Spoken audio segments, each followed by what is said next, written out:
Hazel Marie Ivey. I was born here in Union County, New Albany, 1948. Actually, I think I was the first person in my family to be born in a hospital. But, it was just the hospital downtown. It was on Main Street. So would that have been the Shands Hospital? Yes, I believe that's right. Okay. I'm from a very large family, and a lot of my sisters and brothers had moved out by the time I came along. Some of my sisters and brothers were having children at the same time my mother had me, so they were not in my house, or they weren't in the house. But I can give you the names of my siblings. Yes. I have a brother, and I had a brother named Earl. By the way, he just died not long ago. He lived to be 93. Another brother who also lived to be about 93. His name was Leo. And there, of course, my maiden name was Edwards, so it was Earl Edwards, Leo Edwards. I had a sister named Flossie, which she called herself Flossie. And she died, I think, when she was about 60. She had cancer, as I remember. And then I had a brother named Hugh Mann. Brother named Ovell. He died while I was in my first year in college. Sister named Carolyn. She's still living. Sister named Catherine. She's still living here in New Albany. Trying to remember everybody. Sister named Janie. She lives near me in Inglemoor area.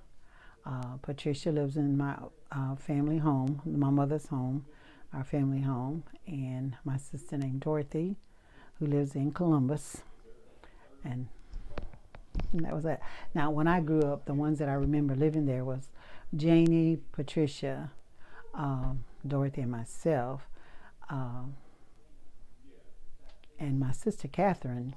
She was married, but her marriage didn't work out, so she came back home. So she lived in the house with us. But the rest of them were married and gone. So how many is that total? There were 11 children in our family who lived to be adults. 2 children died as babies. So I count myself as number 13. And I tell people that's a wonderful number. Because so I'm the baby, yes. And your family home, where is that? It's near the Ford School, right down the hill between Ford and Shadydale Park. And that home is still there? It's still there, yes. I used to be Washington Avenue, and now it's Oak Street. My mother's name was Madgie. She called herself Madge. But her name, Madgie Lee, her maiden name was Foster. My dad's name was Leroy Edwards. They were both born here. Carolyn and Dorothy both live in Columbus. And my other sisters, a lot of them, some lived away, but they've moved closer. Like Carolyn used to live in Aurora, Illinois. And my sister that I told you came home while we were there, she was married and lived in Detroit for a little while. Flossie lived in Aurora, Illinois. My brother, my oldest brother, Earl, lived in Racine, Wisconsin. And the other brother, both of them that I told you, lived to be 93, I believe. The second one lived in around Warren, Ohio. So yeah, and then my other brother, at one time he lived in Gary, Illinois. What is it, Gary? Yeah, Gary, Illinois. And so yeah, they moved around, but some of them eventually came back home and lived. What was it that? How did they end up moving so far away? Jobs. There were just not very good jobs. I mean, what was available? There was not much available, and they could go other places and get jobs very readily. And so they were able to do that. Matter of fact, I was talking to someone, and they were telling me how they could leave a job, go across the street, and get another job. So jobs were plentiful. I think in the Illinois area and Wisconsin, and I don't know where else, but they found jobs, and they paid probably a lot better than what they would have gotten here, had they even gotten a job. But factories weren't open, I don't think, to a lot of blacks at that time, and there weren't a lot of positions available for them that I know of. Did all of your siblings attend or graduate from school at B.F. Ford? Or No. My sister Dorothy did, the one that's next to me, and my other sister Janie, she got married and she graduated in Baldwin, Mississippi.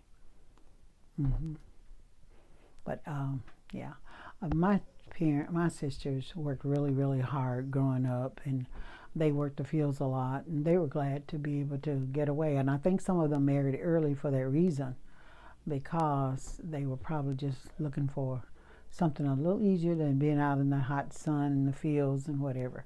Because my dad did sharecropping, and so that's what he did. But he eventually left and went to Wisconsin for a while, worked there, and while he was there, my mother bought home. She bought a home, and I would like to say that a man, one of the Stephen brothers that lived here in New Albany, helped her in purchasing 2 houses. One was a rent house and one was our home that we lived in. But of course my father was not around. He sent money, but this Mr. Stevens really was instrumental in helping my mom purchase those homes, from what I can remember her saying. So my thanks so much I really thank that family for caring about my mom, because she was not one to be out in public and doing things. She had just been home raising children, rearing children. So, but she was able to do that. And so with his help. Matter of fact, she worked for some of the Stevens, and I'm not sure if it's the same one, but I know she worked for Mr. Stevens. I remember his daughter. I was trying to remember her name, because we played together. I was a little girl. My mother used to go and iron for them, and so that was something. But she did. She also worked for Wilbanks here in New Albany. The brothers that are older, that so much older than you, did they get a chance to go to school? Very little. Far? Very little. They had to work. They worked. Very smart people, but not educated people. My brother took cars apart pretty much and put them back together, a good bit of the cars apart, and worked as a mechanic. Did a lot of things. But he didn't have formal education, but he was a very smart man. My mother was very supportive, and whatever I wanted to do. Matter of fact, she let me know that when I graduated, whatever I chose to do. But it was in my own mind. I always wanted to be a teacher, and so that's what I pursued. In elementary school, my favorite teacher was my first grade teacher, and that was Miss Ford. This is Varnell Ford's mom. She was so sweet, and my mom had to work, so there was no one to keep me. I was a baby, and for some reason, I don't know how, she let them bring me with them to school. So I went with my bigger sisters to school before it was time.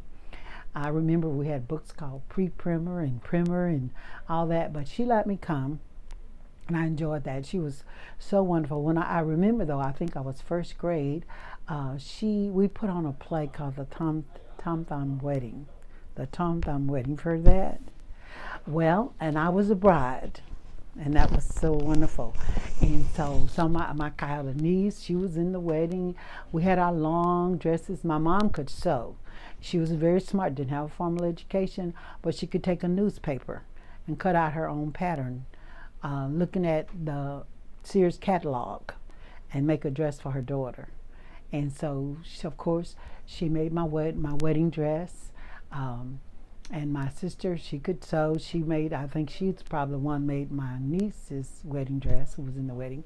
I don't know how many people were in the wedding, but I do know that I was the bride, and it just so happened that my nephew was the groom. But anyway, what I want to tell you is she took our play to the Veteran Hospital in Memphis. So after we had our play here, we did our play again for the veterans in Memphis. So I thought that was unique. And so, she was very sweet. I just remember some of the games she played with us and things. But she was, I think, my very, favorite teacher in elementary school. Now, in high school, I, uh, you might remember Dorothy Gibson, Aurelius Gibson. Aurelius Gibson's mom was Miss, I think her name was Leota. I may be pronouncing it wrong, but Gibson, and I really believe her to say she was my favorite teacher in high school for a lot of reasons. Um, One thing she taught, she was a very good teacher, I think. She stressed grammar a lot, and I liked grammar. But she said something one day, and I know she didn't realize how important that was to me, but it was very important to me. I heard her say, and I think she may have been talking to someone else, but she said that I was college material. And I heard her say that. That meant a lot to me because none of my siblings went to college, and I didn't know if I was smart enough to go to college. And but when she said she said I was college material, that meant a lot to me. So, and she did some things that was really good to me for me too. When I was a sophomore in uh, high school. She raised a little money to take. She took a lot of students on senior trips, and we went to Washington and we went to New York. But this was my sophomore year. I wasn't supposed to go, but she allowed me to go because she said I was the queen because I raised a little money, and I wasn't very much, but she said I raised the most money, and I'm not one to raise a lot of money, but obviously other people didn't raise very much either. So she said, and so she allowed me to go with the senior class. And so I was allowed to go twice. So I got to go to New York and Washington, D.C. my sophomore and my senior year. So I went with Sam Mosley and that group. And I came back and went again with my class in 66. So that was very. Oh, and by the way, she ended up singing at my wedding. Ms. Gibson sang the Lord's Prayer at my wedding. And she was my piano teacher. She taught me piano. Not that I can play that well, but she taught me what I do know. She was very instrumental in teaching me. So she was very special to me. So I think as I look back on my high school, I really think that she was certainly one of my favorite ones. I graduated in 1966, right in the middle 60s, if you can imagine. And when I was in school, I used to go to some of my church conferences, and some of the white ministers would come, and they would say, "We have our own church college.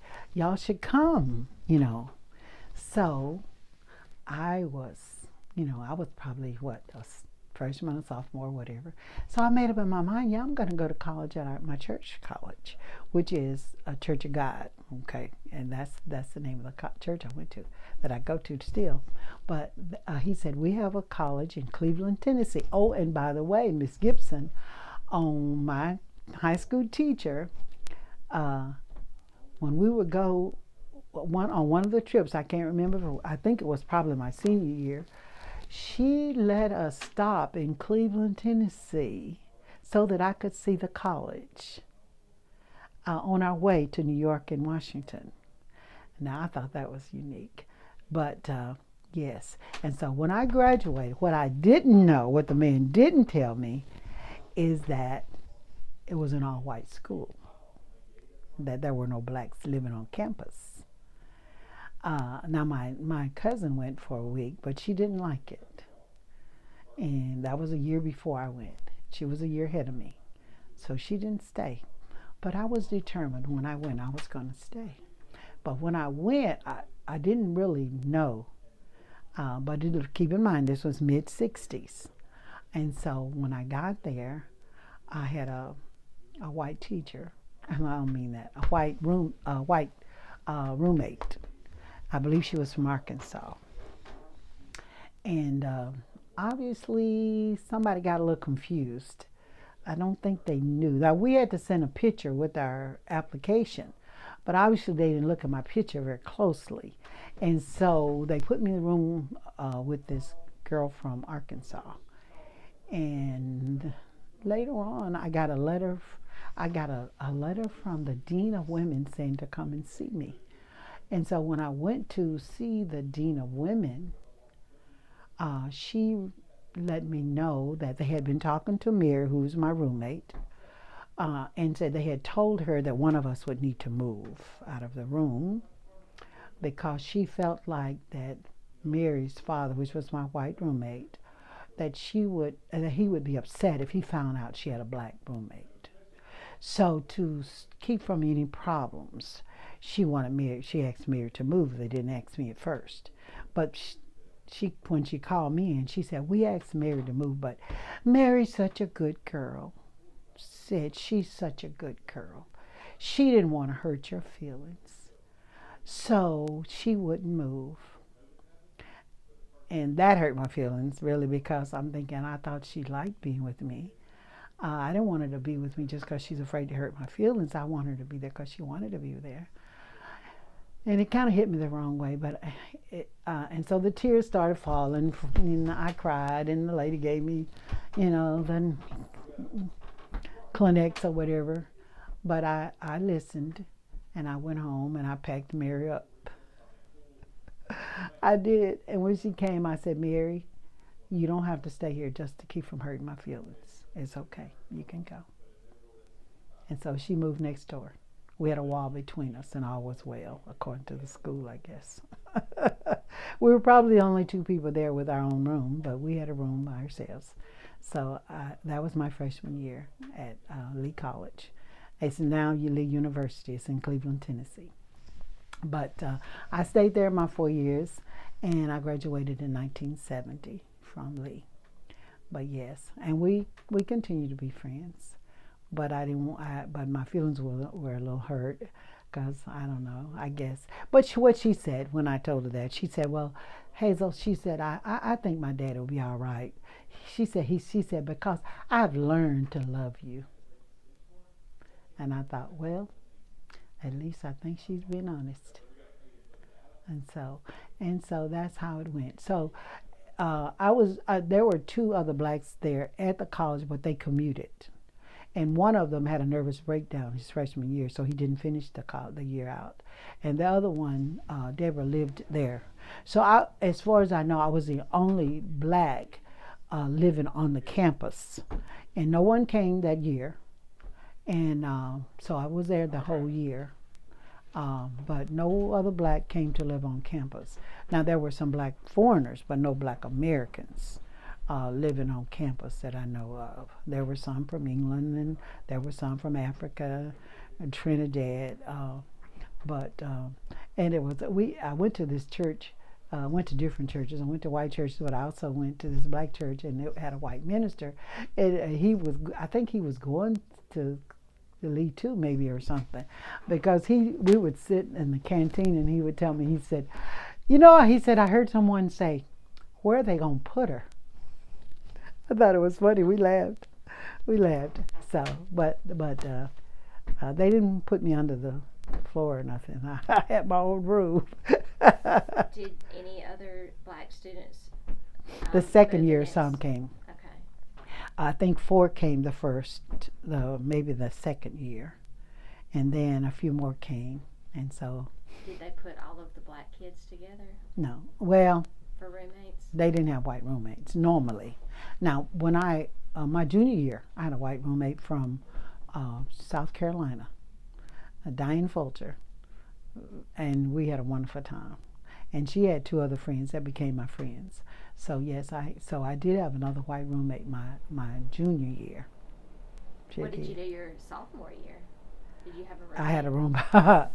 Oh yes, one of the blacks that came. I think she was from Washington, D.C. So I had a black roommate. Mm-hmm. We had to go to chapel regularly. Like we went to class, we moved to chapel. I think that was every day. But our basketball team, was in charge on one particular day that kind of turned into a spontaneous revival. It was good.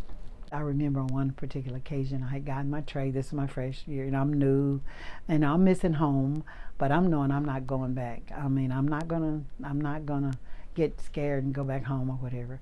But I'm still very tender, and I'm very sensitive. But all I wanted was a place to sit down in the cafeteria, okay? And I'm knowing, these people might not want me to sit down with them. So I'm looking around the cafeteria, and I see this one table, and I said, oh, those are some of the friends that I think Mary, they came to see Mary in the room, so they'll probably be okay with my sitting, with them. So I sat down. I think I realized later that Mary was sitting at the next table over, but I sat down, and some of the ones there did know me, and but one of the young ladies said, I'm glad we don't have any more empty chairs. No telling who will sit down with us. Okay? Now, all I wanted to do was sit at the end of that table, sit there and eat my food. I just want a place to put my tray and sit. So I didn't say anything to her. But one of her friends looked at me and said, Hazel, if I were you, I'd slap her face. Of course, I had no intentions of slapping anyone's face. I had no comment. Okay? I just wanted a place to sit and eat my food. So, you had some experiences. Not everybody who says he or she is a Christian. And not everyone who says he or she is a minister of God. So, you know what? You just have to be real yourself. And that's what I wanted to be. I wanted to just do the right thing. So I did. So nothing came of it. Oh, by the way, I was blessed to be invited back a few years, not too many years ago, several years later. I was invited back to speak with one of the groups, and they were celebrating because they said I was one of the first blacks who actually the first who lived on the campus of Black American, lived on the campus of Cleveland, of Lee College. So that was an honor. So I got to speak to a group in a small auditorium. So it worked. How far away is Cleveland, Tennessee? About 300 miles, I think. How did you get there? Someone took me. My family didn't have a car. And so someone took me. Different ones, either my uncle or my sister and her husband or someone. He took me. I remember my grandfather. He used to come over my house. My mother used to cut his hair. So I remember him.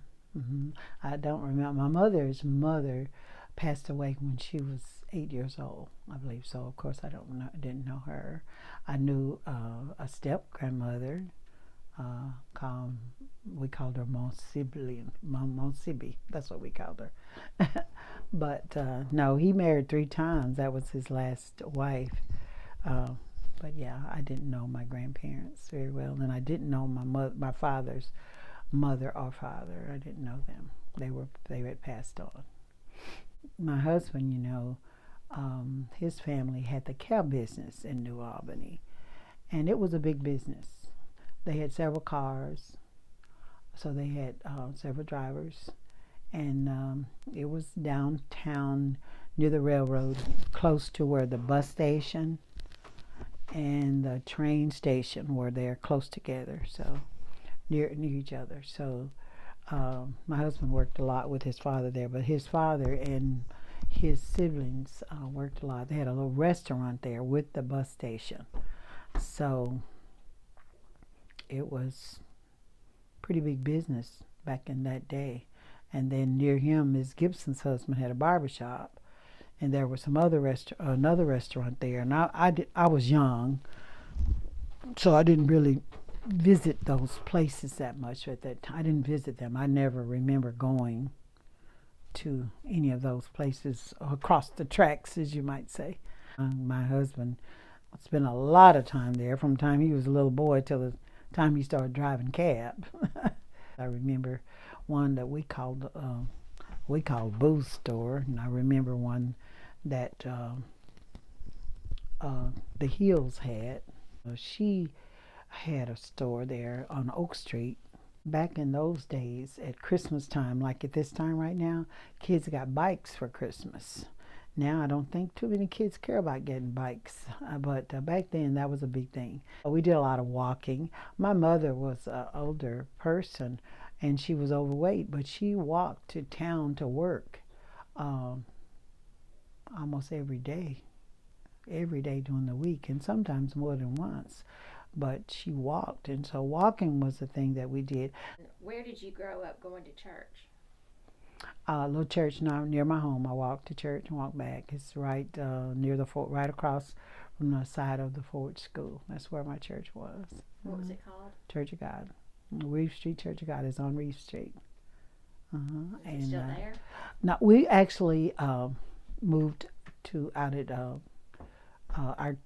we're over near the fairgrounds. We grew up a few blocks away from each other. He was just older. He was a little older, but he did his student teaching at our school when I was a junior. And even though I didn't want to see another student teacher, because my grades in that math class was very good, and I was afraid a student teacher would mess it up. And so when I looked in the back of the room and I saw somebody else, I thought, oh no, not another student teacher. But it ended up being Wade. And of course, back then, girls, we looked at the handsome guys coming out of college. Of course, back then, teachers dressed up. They had suits and ties and whatever else, and I'm pretty sure they smelled good. And I remember when he started. So I saw him then, and then he graduated. He graduated from college, and he started working in Batesville, Mississippi. So he worked in Batesville the next year, which would have been my my senior year, and then after that I went to college. But after I graduated from college, we started dating. After I graduated from high school, we started dating, and so we dated while I was in college. Even though I was gone a lot of those 4 years, I was gone most of that time. But in summers and holidays and all that, we dated when I came back. So we dated my 4 years in college whenever I was nearby. He didn't come to Cleveland, though. He didn't come to Cleveland till my senior year. And that was like near the end of my senior year before he started coming. But I did see him on summers, during the summers, and on holidays. So that's how that worked. Where did Mr. Ivey go to college? He went to Russ College, and he and I both got our master's degrees at Ole Miss. So did you get married right after college? Oh, yes, I did. Way too soon. But yeah, I did. I graduated in May, got married in June, right out of college in 1970.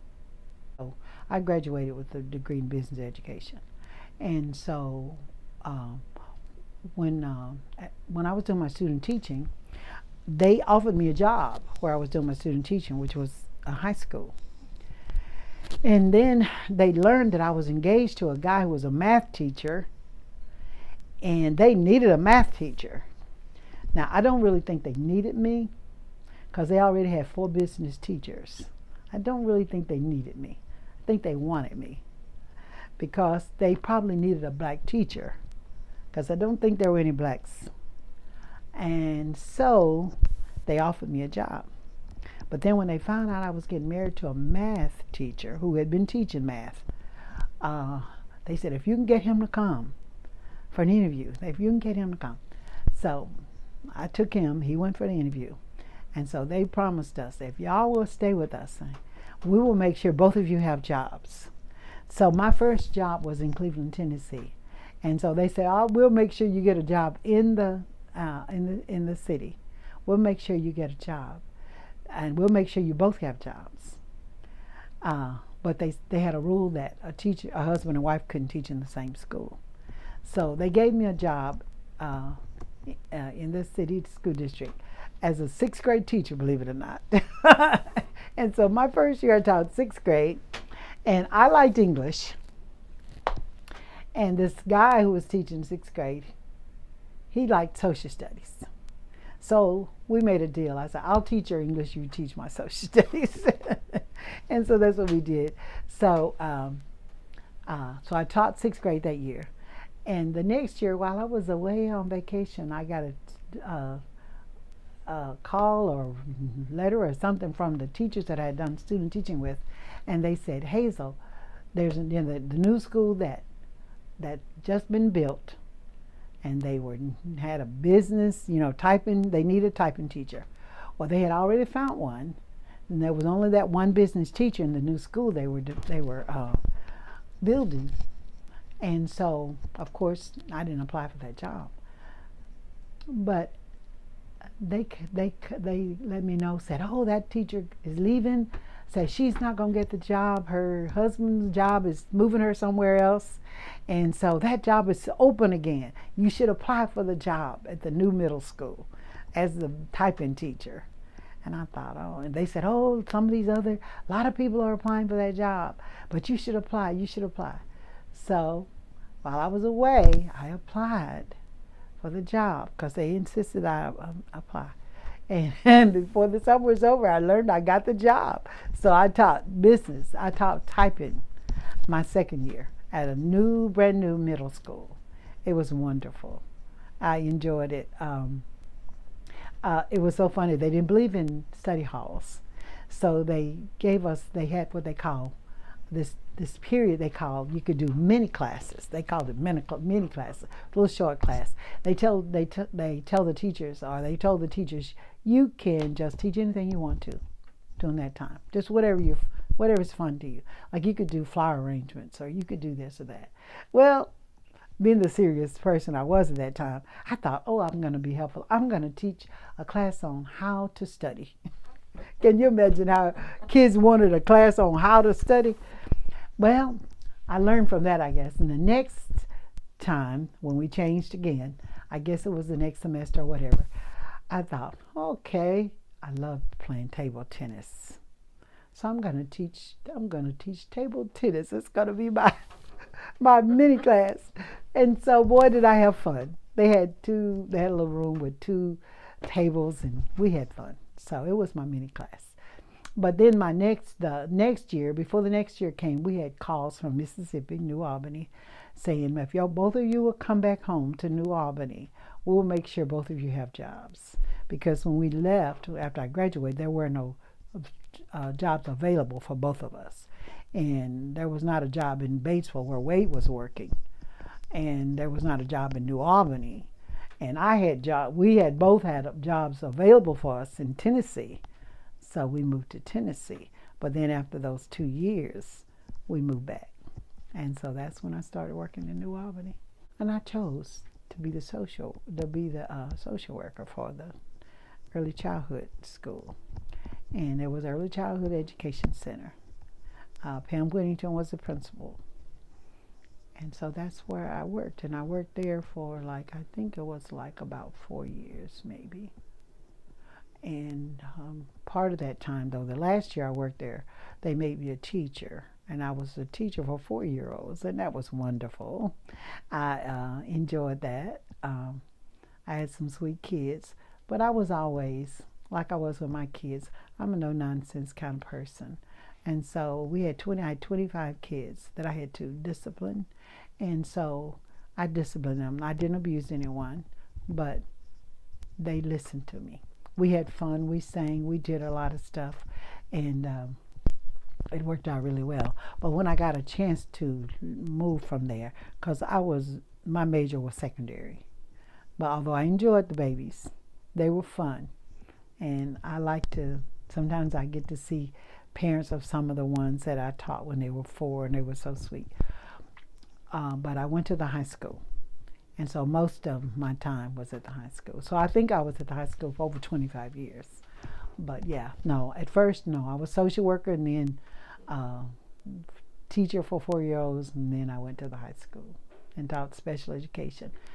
A lot of the kids I taught were very smart. And a lot of them went to regular classes in some things and came to me for English or reading. Well, I think it was math and English that they came to me. And when I taught when I left and retired, and I taught at Mill Creek. I taught reading and math. So I spent most of my 38 years in education. Most of it was with special education, but most of it was with older children.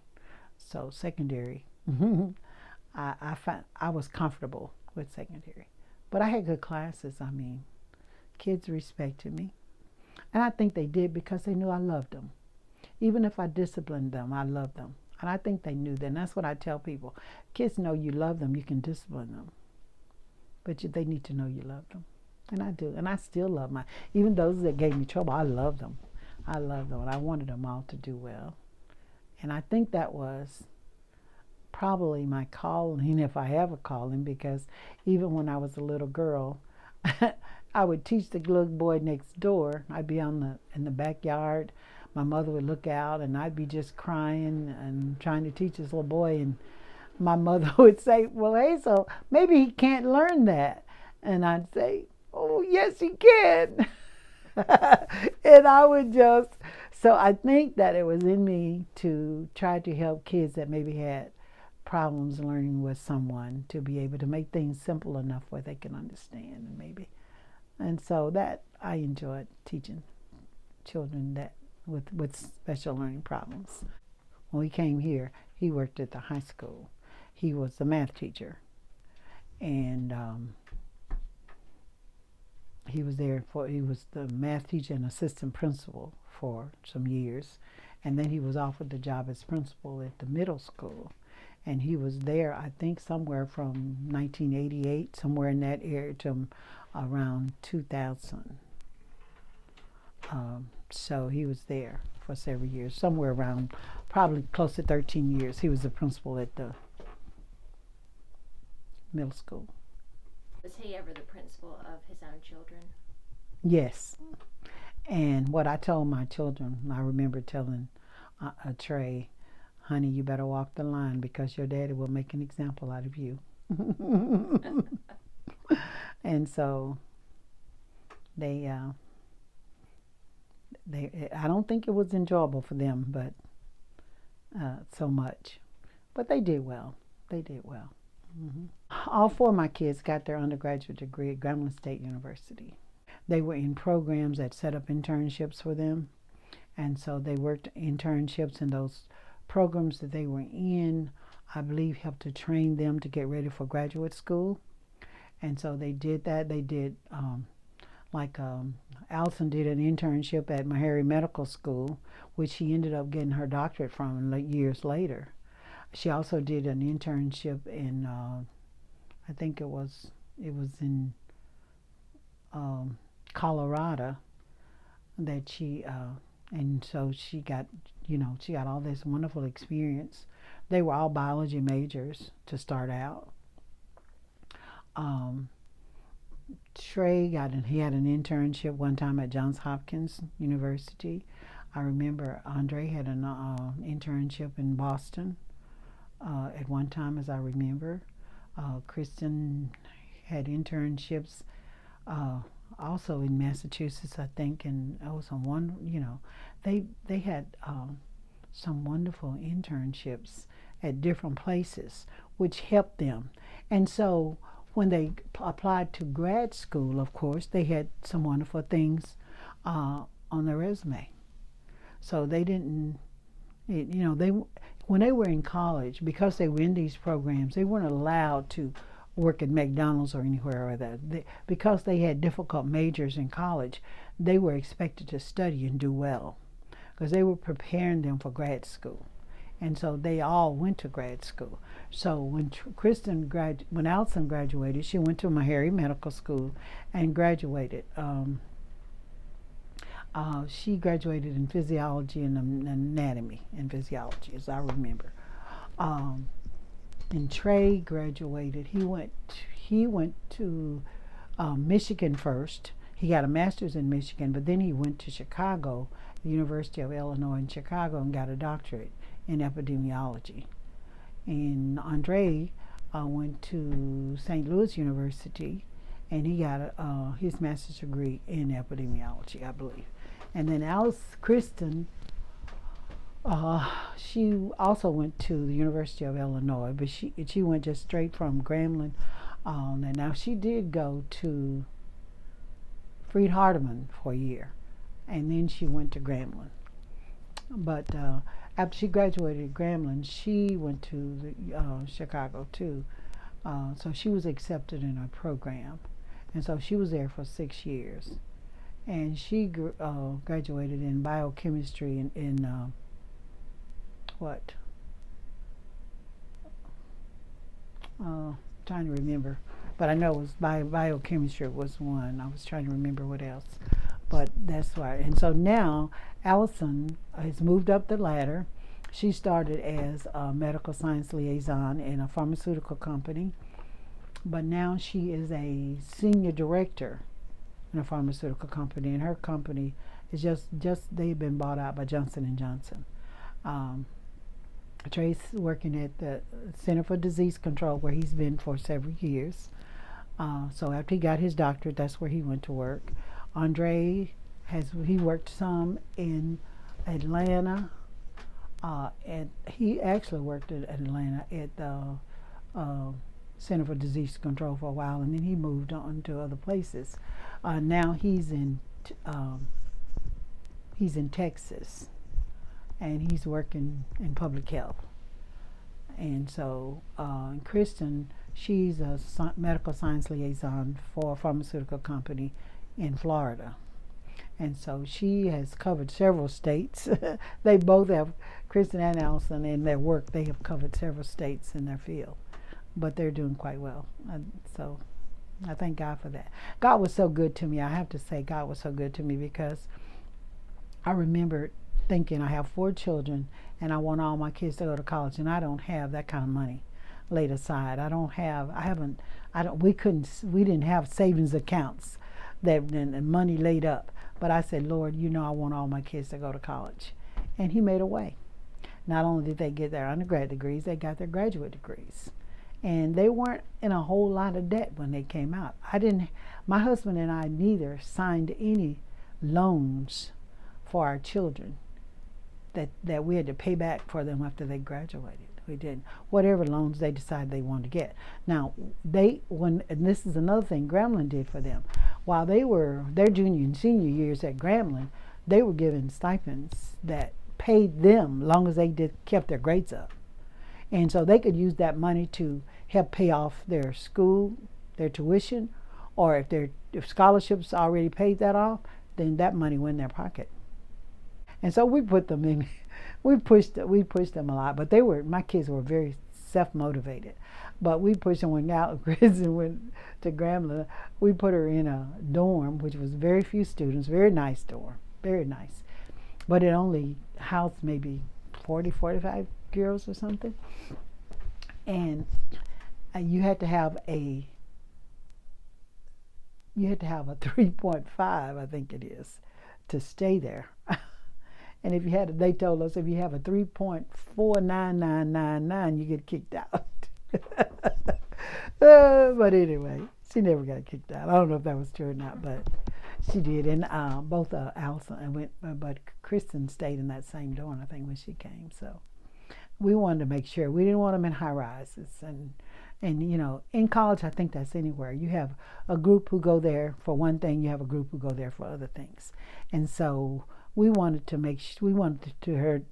kids to be surrounded with that group of people who were motivated and who were there for an education, not to get their MRS degree, right. Their merit degree, or their whatever else degree, or just looking for a good time. We wanted them to think, and that was who I was when they were in high school. I would say to them, you can't worry about, you don't say, everybody else in the class nobody else did well. So you don't compare yourself to people in your class. When you leave here, you're going to be compared to people from many states, from many schools. So you can't just compare yourself to people here in New Albany, because you're going to be compared, once you leave here, you're going to be compared with people from a lot of different states. And that was the thing. I wanted them to get the best education they could so that they could compete once they left New Albany. What do you think motivated all four of your children to be in the field of science? I think the oldest daughter had a lot. I don't know. I think Allison uh, did so well, but she was a very good example. She was highly motivated, self-motivated, and she did well. And I think they liked what she did. And I guess it was they did well in those subjects, and I think they just kind of followed her in a lot of ways. Because she went to Grambling, they all went to Grambling. She was a biology major. They were all biology majors. But I don't know. I think she did have some really good influence. Now, I don't know. I think that was just their field too. And in order to get the money and the stipends at Grambling, you had to be in one of the major academic fields.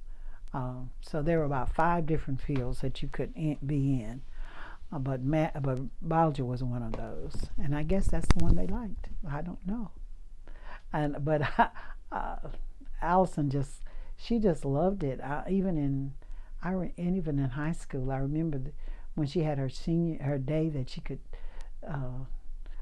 be in a field that she liked, and she could work in. They give you that senior. What do they call that? I don't know what they call it. Was it like a job shadowing? Yeah, like a job shadowing day where you get to be. Well, she got to be with she got to spend the day with a surgeon here in New Albany, and she loved it.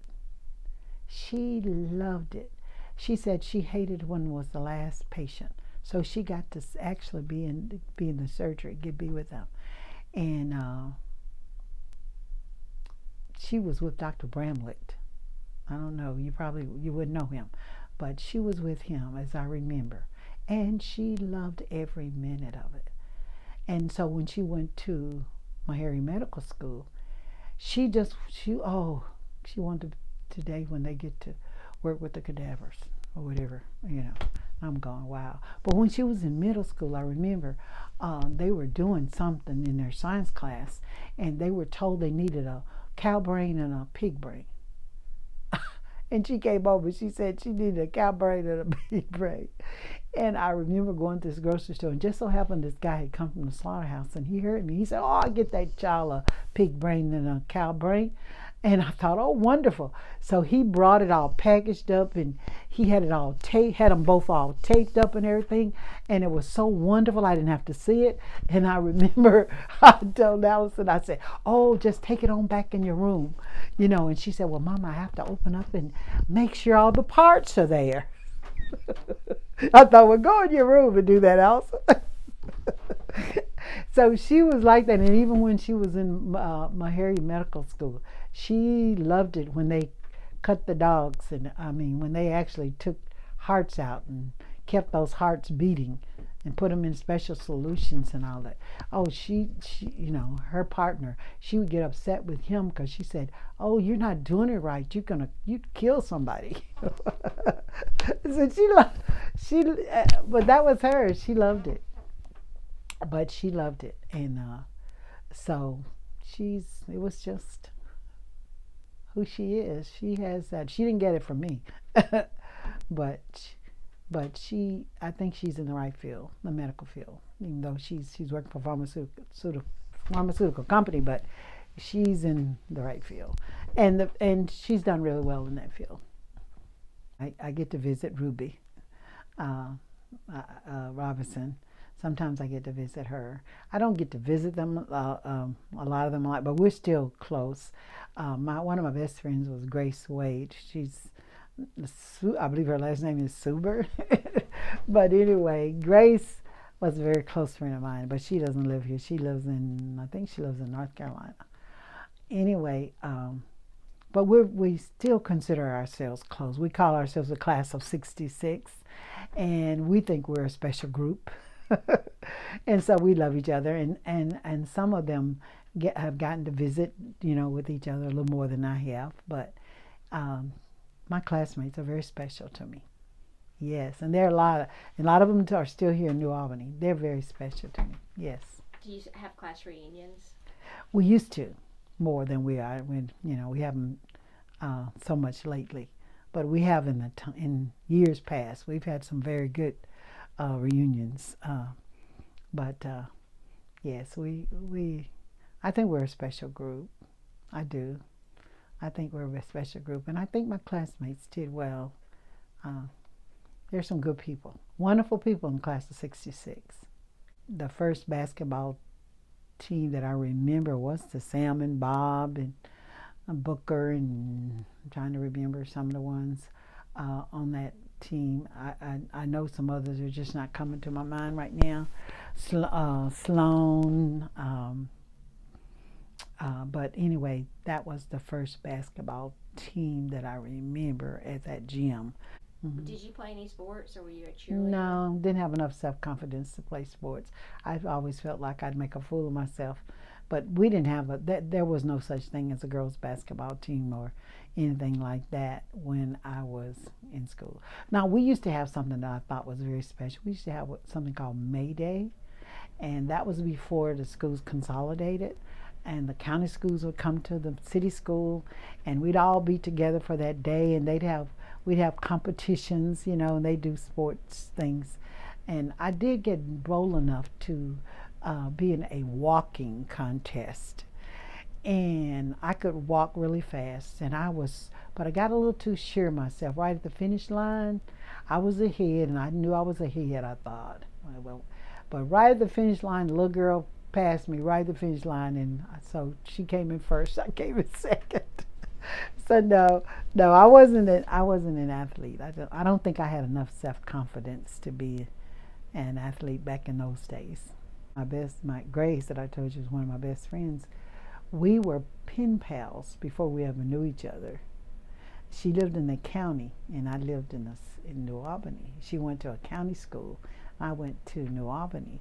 But my mom and her sister worked for the same family, so we would send our letters through them.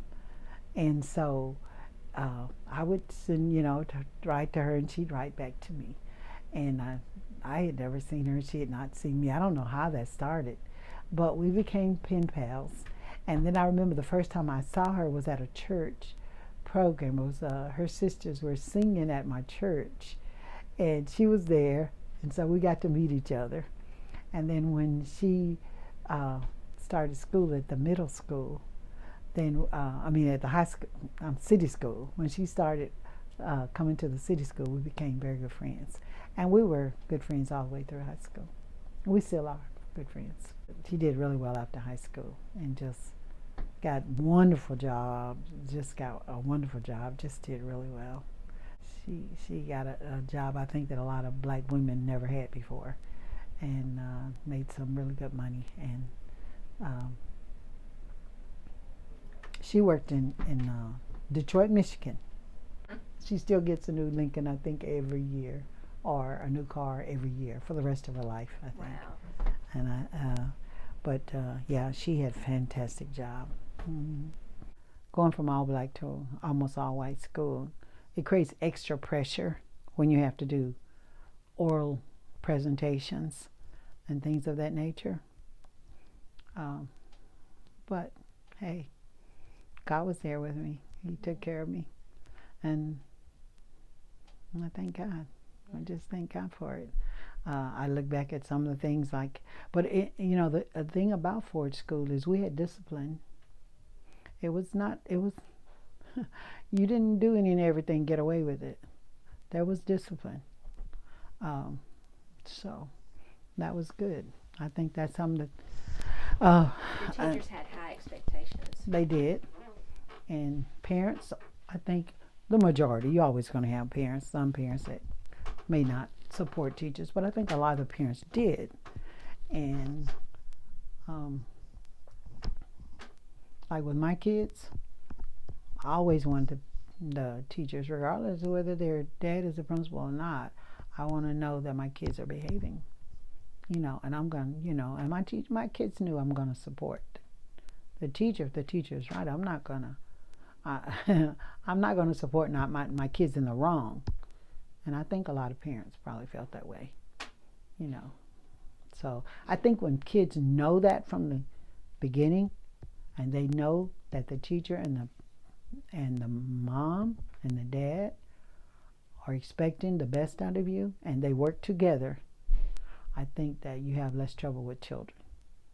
That's just what I think. And my experience as a teacher, and also it's my experience as a parent, I think that kids need to know that moms and dads and teachers are on the same page, and they all want the best for you. And we're going to support you only in the right. At Lee College for 4 years, when you go to church practically every day for an hour, and you have people not cursing down the hall, no one smoking up and down the hall, okay? No one's playing cards all night, but you have people knocking on your door saying, "You want to come down and pray with us? We'll be down in the lobby. We're going to be in prayer." And you go down and you pray with people that you don't know. To live in that type of environment, when I got on a bus to come home and somebody was smoking, it was really bothering me because I was not around that kind of, I was never around. I visited a college while I was in college, and somebody walked up, coming up the hall with a cigarette. That was unheard of where I went. So there were things that just didn't happen where I went to school, you know. And so, yeah, we had some people that were daring and did some things, crazy things they shouldn't have done. But on the large part, there was a wonderful spiritual environment that I think helped to motivate who I am, helped me to be who I am today. And I think it was helpful to me spiritually. My family, you know, they were all supportive. And even though I was the first, you know, I think they were proud. I think they were proud that I was bold enough or wanted to go. It was my choice. It wasn't something anyone was saying, "Hazel, you got to do this. You got to go to college. You got to." No, it was something that I had made up in my mind early on that I wanted to do. And so the Lord helped me do it. Johnny Davis was my pastor for a while. He wasn't with me long.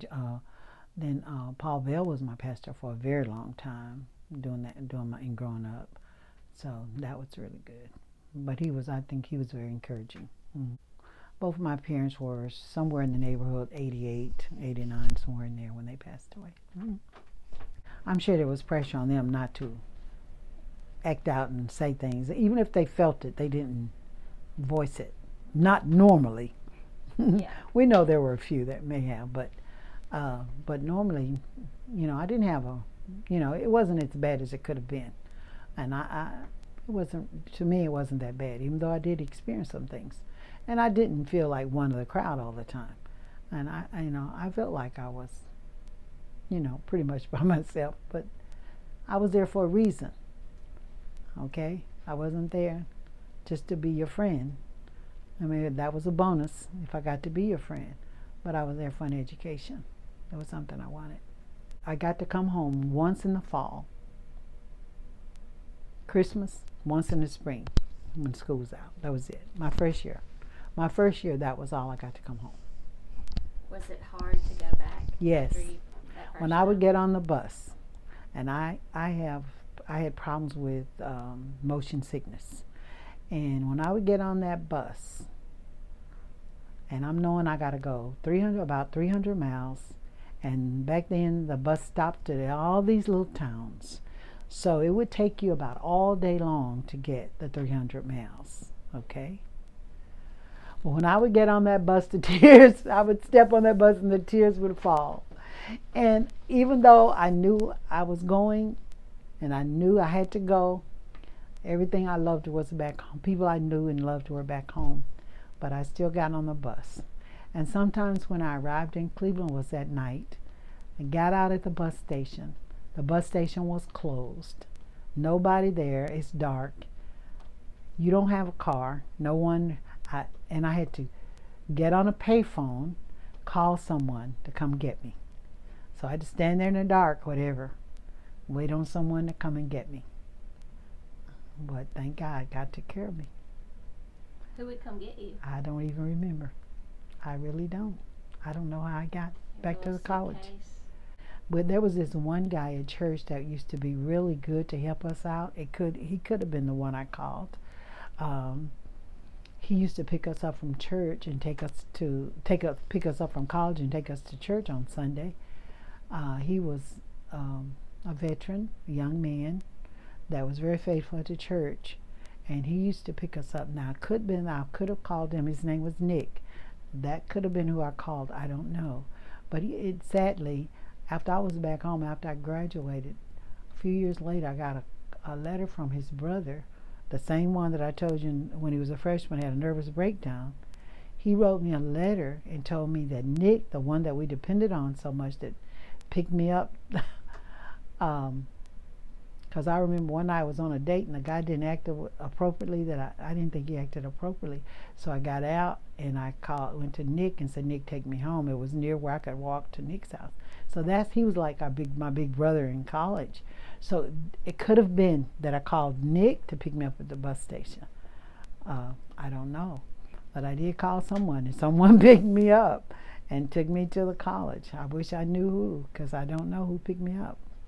What did the letter say about The letter said he committed suicide.